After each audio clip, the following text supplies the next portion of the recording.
Now, honorable members,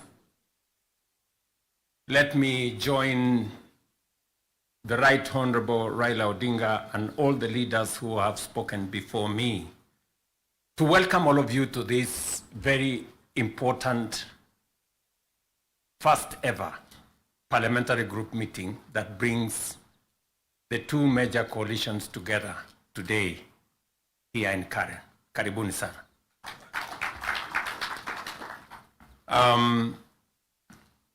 The Right Honorable Raila Odinga has given us the context of why we are meeting here. I really would want to add not so much because he has ably contextualized why we are meeting here today. That we have a nation to look after and we have a nation to protect, and there are options that are available to us, and I think we chose to protect the nation called Kenya by our coming together. And so I want to commend both the Right Honorable Raila Odinga and the ODM party, my former party, for standing up to be counted when the country needed leaders to stand up for Kenya. It may have been easy to do the opposite. It may have been popular to do the opposite. I know many people have vilified the Honorable Raila Odinga and the ODM party for the decision they took to stand for Kenya when there was need to do so. And let me say the following as the President of Kenya today. We have come from very far as a nation. We stand here today as a robust democracy, a nation that is making strides in our national development. And I want to speak to you candidly. I don't have a written statement because I really wanted to speak to you from my heart. Because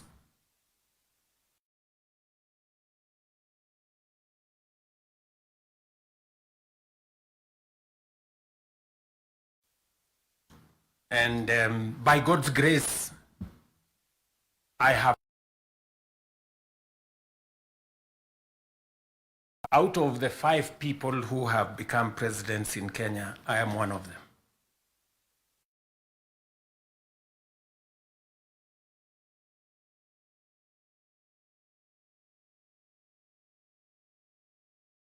Five Kenyans who have had the opportunity to lead this country.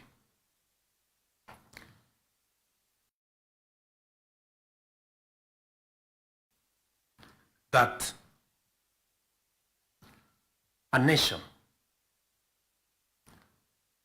the progress, the destiny of a nation is decided by leaders. As to whether we are going to be a progressive nation or we are going to be a failed state is going to be determined by leaders, by us, the people who are sitting here. And therefore, the place of leadership is almost sacred. Nobody becomes a leader by chance or by default or by mistake. Today, you are a member of parliament or a senator or a governor or the position I hold and all the other positions that we hold because God and destiny has given us that chance. And we must think about it deeply. And so I want to ask you as leaders,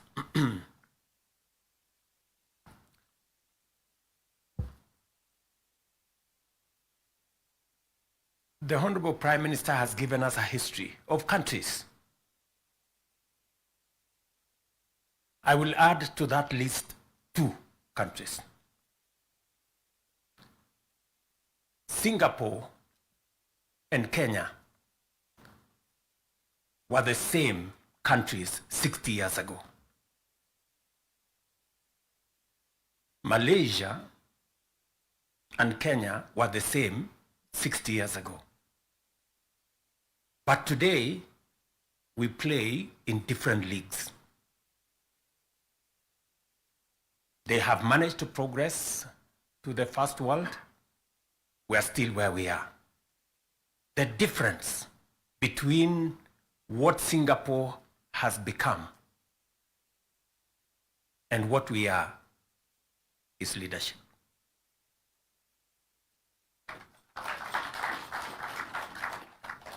And that is the place, ladies and gentlemen, we occupy today.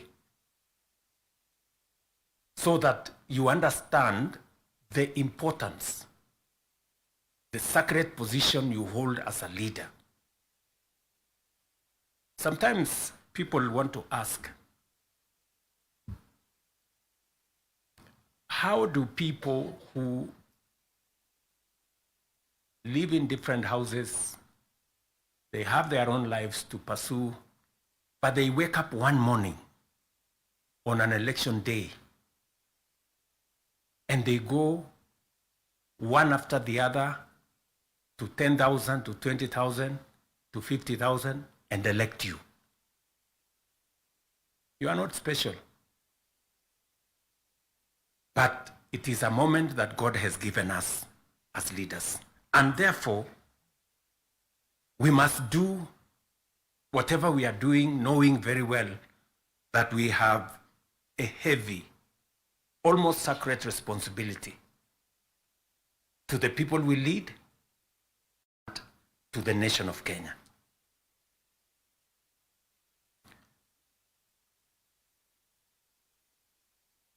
And it is not that we don't know what we should be doing.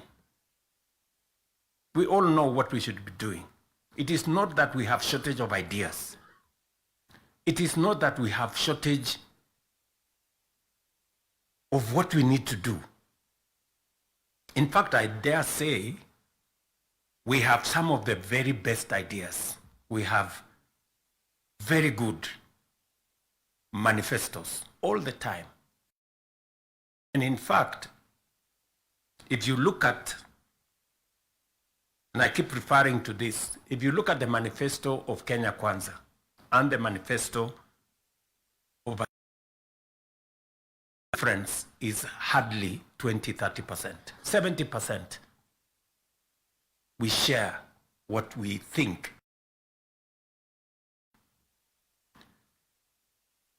But politics somehow has taken our country hostage, that we cannot do what we all know we should do.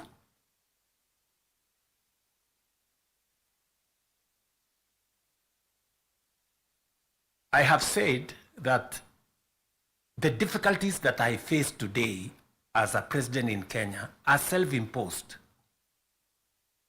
You know, I imposed on myself all these difficulties. Implementing the new funding model, implementing SHA, implementing housing, doing all those things. If I hadn't done any of those, I would be a very popular person, and but the country would not have moved anywhere. I am confident that if Raila had become president, he would be doing what I'm doing. Yes. He would be implementing SHA. He would be implementing housing. He would be doing reform in the education. He would be doing reform in agriculture. I know that for a fact because I have been in his school of leadership. That's the correct position. And he would be as unpopular or as he'd be having the same difficulties that I have today. But these are necessary for Kenya to change. Friends, we cannot change the country otherwise. And that is why he has the courage to stand here and tell you, let us stop the extortion. Yes. I can stand here and tell you to stop the extortion that is going on in Parliament. I'm telling you the truth. Very few leaders. Because we like making peace with mediocrity. Oh, you know, that we shouldn't be explaining. Now let me ask you, friends, you know, we are all friends here. Yeah, we are one team, or so I guess. This fellow who is called chairman of welfare in committees, what is their job? What is their job? Extortion, that's it. And that is what Prime Minister is saying. You know? You know, what is Sokohuru? What is Sokohuru? Tell me, what is, you know Sokohuru?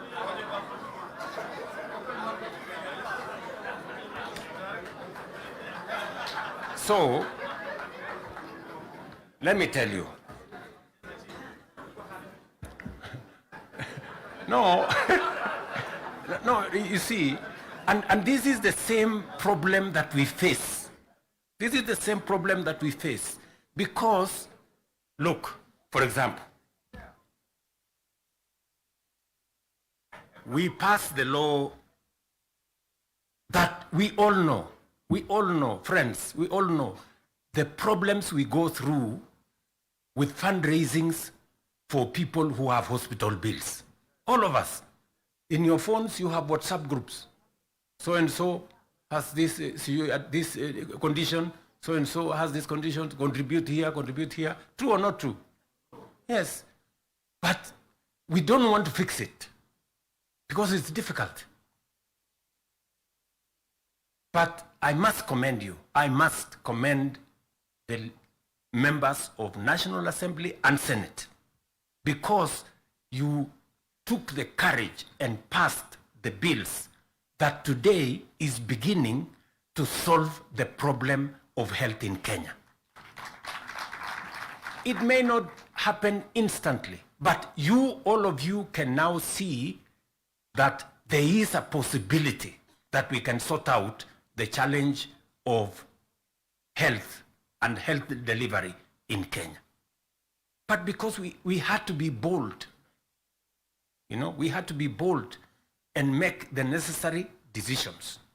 Today, we are dealing with the crooked hospitals and health professionals who still want to steal from SHA and to steal from our health provision. And we will go after them and we will deal with them. So, what am I saying? I am saying the following.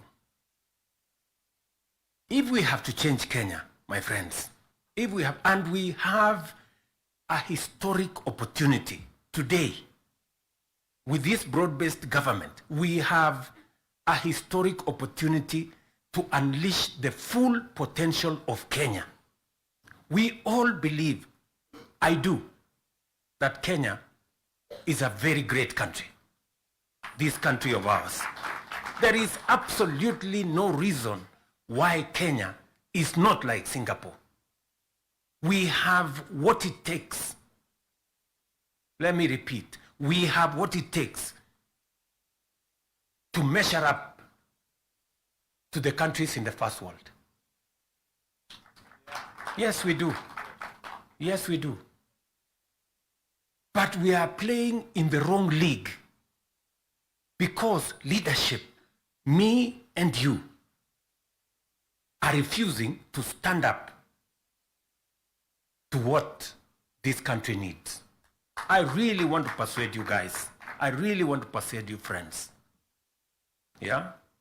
This is not about William Ruto. I am here today, I will not be there tomorrow. This is not about Raila Odinga. Right? It's about the country called Kenya, where today we have the privilege to be the leaders, to be the decision makers, to decide which way Kenya. It is us who are seated here. It is us. And we have the historic opportunity to make this country what we have always wanted it to be, but it has not been. As I have said, the same way Raila Odinga can stand here and tell you we must stop the wrongs, I have also said that I am ready to pay whatever price to make this country change. Yes, we must change this nation. And we can do it. Look, housing was part of our conversation for the last 30 years. Yes, we've always talked about housing and how important it is and how it is going to create jobs, how it is going to stop land fragmentation, how it's going to allow us to produce, to save land that is meant for food, how we are going to have decent housing, how we are going to reduce on slums, how we are going to have decent livelihoods. We've always said that. The Right Honorable Raila Odinga tried with the first slum upgrading projects. We started there. The housing levy, go and read the Azimio Manifesto. Read the Kenya Kwanza Manifesto. It is there. It is there in both manifestos. We now are seated here and we have the opportunity to implement what was in the Azimio Manifesto and what was in the Kenya Kwanza Manifesto. Friends, why don't we just do it? Why don't we just do it? We will do it? Yes. Let us just roll it out and look. You can see for yourselves how transformational it is. Today, using the housing levy, we are not only doing housing, we are doing markets, we are doing hostels. And I promise you, what you see in Mukuru, what you see in Kisumu, because I have been there with Baba here, what you see in Eldoret, what you see in Nakuru, what you see in Kiambu here, what you see in almost every part of Kenya is just housing implemented for 2 years. And you can already see the kind of impact it is having, the number of jobs it is creating, the way it is bringing change in our towns and cities. Friends, if we were to do this for 10 years, if we were to do this for 20 years, and this is a project that has been delayed, we are supposed to have done this 30 years ago. Tell me, if housing was implemented 30 years ago, how Kenya would be looking today. We wouldn't be different from Singapore. We may have started late, but we now have a chance to do it. I want to ask you, I want to request you for us to come together. And we are not coming together so that any one of us can get anything. We are coming together so that we can transform this country. And it is possible in our lifetime to change Kenya. In our lifetime. We now have maybe 320, 350,000 young people working in that space. We could double that to 700 in the next 2-3 months. We could scale up that to 1 million by next year. And we can energize the transformation of our country. That is why we are sitting here. That is why Baba and I have called this PG Baba has told you we are here for Kenya. I am buttressing what we are saying, what he is saying, by telling you what we can achieve together. What we can do in our agricultural transformation. If it was not for the broad-based, for example, we wouldn't have had the kind of change that is required in our sugar sector. And I want to tell you, watch this space. In just 2 or maximum 3 years, Kenya will be a net exporter of sugar. Just 2 or 3 years. This country, which perennially we have been looking for safeguards from COMESA. Every year, we are looking for safeguards from COMESA. We are spending public money to go and pay for sugar, to go and pay for farmers, to go and pay for workers who don't work for government. Just because we couldn't bite the bullet and tell the crooks there to get out. Now we have told them to leave. And I want to promise you, I want you to hold me to it. We are going to change the sugar sector. We are going to change the coffee sector. You have already seen what is going on in coffee. There is still a little bit of pushback, but we will deal with it. And on and on and on, and we can transform our whole agricultural sector. Just the little interventions that we have done standing together. You people in Parliament making sure that we are subsidizing production. And I must commend, Parliament has always provided money for us to support the production of the country, either through fertilizer or seeds or other interventions when we have brought it to Parliament. So you're part of the making of the history of our nation. Just imagine we have reduced the imports of maize, for example, by 70%. Reduce the imports of sugar by 70%. And we can make that progress if we are focused on where we want to go. And that is the reason why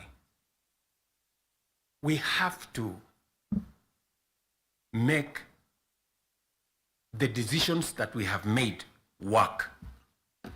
It is the reason why Baba and I have appointed Agnes Zani and her team, so that what brought us together, we don't forget. The 10-point agenda that we have signed buttresses what is actually in our manifestos. The NADCO report, we all know what it is supposed to achieve. And if we stand together, we can achieve all the legislation that is recommended by the NADCO report. Parliament has what it takes, to do this. For Kenya, we can do it. And I want to persuade this PG to work with us and for all of us to be committed to this exercise. Protecting devolution. There is need for us as a nation to distinguish between governance and devolution. The governor is not devolution. The governor is a person.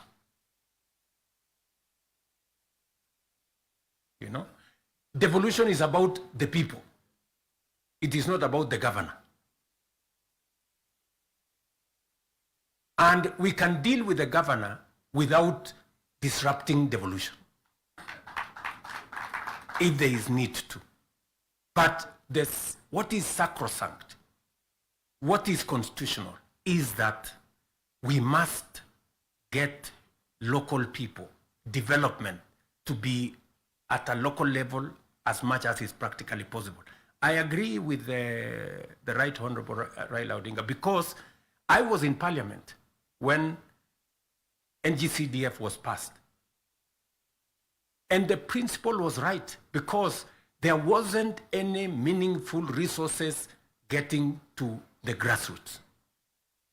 And the big push for devolution in the constitution-making process was three principles: making sure that resources get to the grassroots, making sure that there is representation at the grassroots, and making sure that accountability is also at the grassroots. So we need a conversation. You know, there are legitimate concerns on how resources are being spent at the counties. There is. We cannot also run away. There is legitimate concern. Let me ask, for example, the latest Sokohuru in the Senate.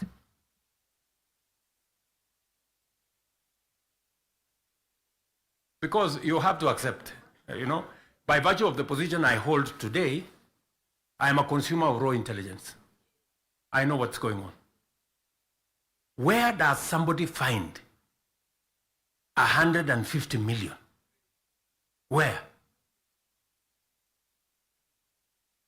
Eh?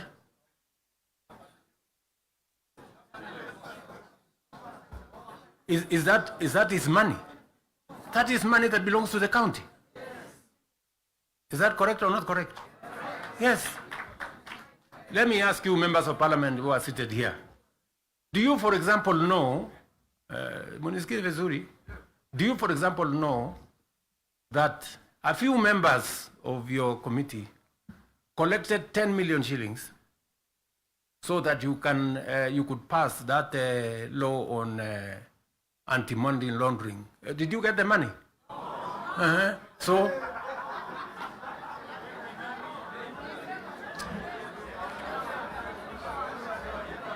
So,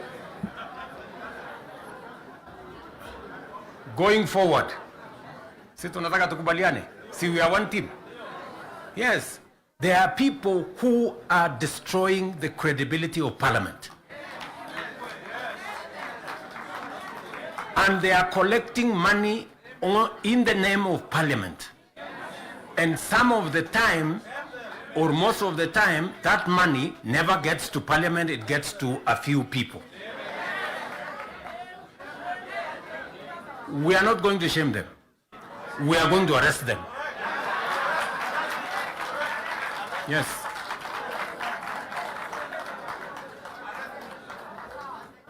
Do we agree? Do we agree? Yes, whoever is giving and whoever is being given and whoever is doing whatever it is, we sort them out. Because the reality, friends, the reality is that there is a problem. And we all know here, tukitaka tu kusema ukweli, there is a problem. And unless we sort it out, we are going to destroy our nation. We are going to destroy this nation unless we sort it out. And we must be as candid to ourselves here as we are candid in implementing what is transformational for Kenya. Tunaelewana? Now, let me say this. We must make sure that we get resources to the grassroots, but we also must make sure that the resources that get to the grassroots is used for the people, not other ways. And so we must do for the national government as well. In our 10-point agenda, we have discussed about the young people of our nation and how we need to protect their livelihoods. I want to ask the leadership seated here today, members, I want to persuade you. We have a robust program. We have, I think, close to 8 or 9 different programs targeting our young people and how we can meaningfully engage them in employment and other interventions that benefit the young people of our nation. I will say this. We spend close to 650 billion shillings every year in education, making sure that our young people go through primary school, ECD, primary school, junior school, secondary school, TVETs, and universities. We must equally have clarity in how these 650 billion, how do we recover that money by making sure that our young people become a resource for the development of our nation instead of being a problem to our nation. We must do that. And there are 6, 7 interventions that have gone through Parliament. Housing is one of them. Export of labor is another one. Digital jobs, and every member of Parliament here, especially of the National Assembly, you have resources to do ICT hubs. I remember discussing with Sirma there, chairman of NGCDF. I remember discussing with Kiarie, the chairman of ICT. And if there are any issues that concern, sometimes maybe we have a problem with resources, Mbadi is here. He knows that if there are resources that needs to be made available, it's for us to provide interventions for young people to get an opportunity to work. You know very well that we can create hundreds of thousands of jobs in the digital space. You are aware of what we are doing in Nyota. You are aware of what we are doing in KJet. And if you don't, we should be able to explain to you so that you become part of the people, because you speak to hundreds of thousands of people every weekend, every day, as you go about your responsibilities, how they can tap into these opportunities and create livelihoods for the young people of our country so that they too can make a contribution towards making Kenya what we all want it to be. And I can continue, and I can continue on all the other aspects that we have worked on. We agreed that we must have a conversation on national debt because it has the potential to threaten our development. It is the reason why my good friend Mbadi and I have been in many different places, and we have done the most that we could to contain the issue of debt. We have gone out of our way to look for alternative sources of funding so that we don't always go to borrow. We have gone the route of securitization. We've gone the route of private-public partnerships. You know very well that we will be starting the construction of the road all the way to Mau Summit from here, Ironi. We are not going to be spending any debt money from government. The road is going to be built on private-public partnership. You know very well that we are going to begin the railway going all the way from Naivasha to Kisumu all the way to Malaba. We are not going to be spending money from debt like we did with the first section of the railway. We are going to be using public-private partnership to do that road.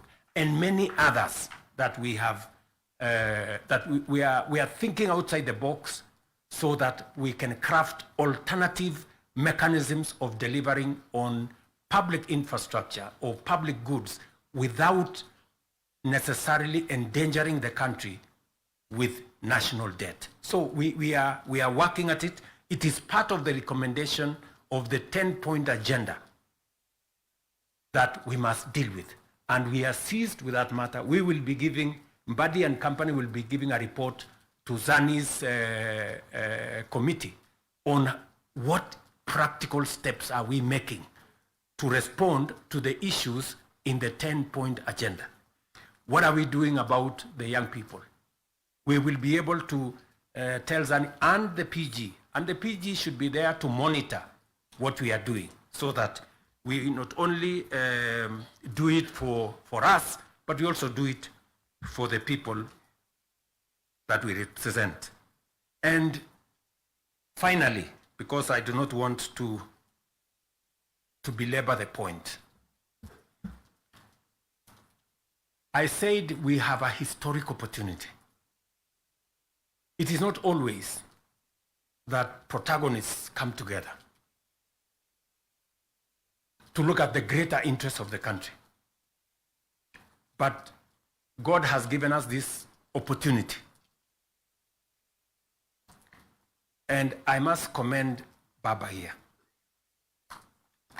because very few leaders have the courage and the mettle to withstand criticism and stand for the nation. Very few people. Very few people. Many people look for what is convenient, what is popular, even if it is wrong, and they want to pander to it. But when a nation's destiny is at stake, you need statesmen, you need people who have the courage to put Kenya first and everything else secondary. So, what am I saying in conclusion? I am saying Zani and team have a job to do. They will be briefing Right Honorable Raila Odinga and myself on what needs to be done. We will be able then to guide what will be happening, what the executive need to do, what the legislature, the role the legislature need to play, and the role others may need to play. And as we do that, we will need another opportunity to be granular. Today was the first occasion for us to deal with this. But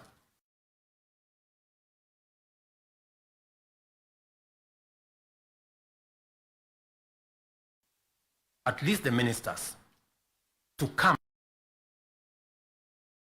minds between the executive and the legislature on matters that are further down the road. We may need that engagement. Maybe not in a sitting like this. Maybe we can organize a retreat for 2 or 3 days so that the questions I see members of parliament asking on some of the programs, we can fully understand the import of the programs we are running, what they are meant to achieve, the transformation that is supposed to happen, and how we position ourselves to make sure that we provide the push necessary for that transformation to happen. Again, focusing on the greater picture, the bigger picture of our nation. So, ladies and gentlemen, I want to say thank you very much for coming for this session. I know we will listen to you by way of feedback on some of the things that you want us to respond to. We are here because we are one team and we want to succeed together.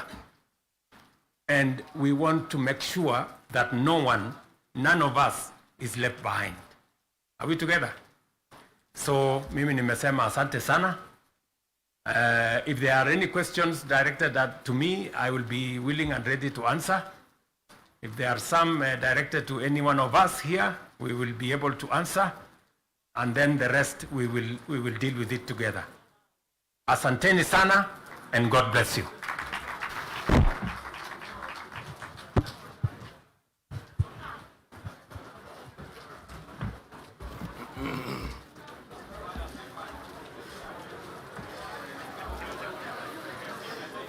We may have our seats, honorable members. Your Excellency is the President and the Prime Minister. Honorable members, let us give the two party leaders a hand of applause. Your Excellency, if you did not hear two-term for yourself or the Prime Minister, it is principally because we recognize and appreciate your very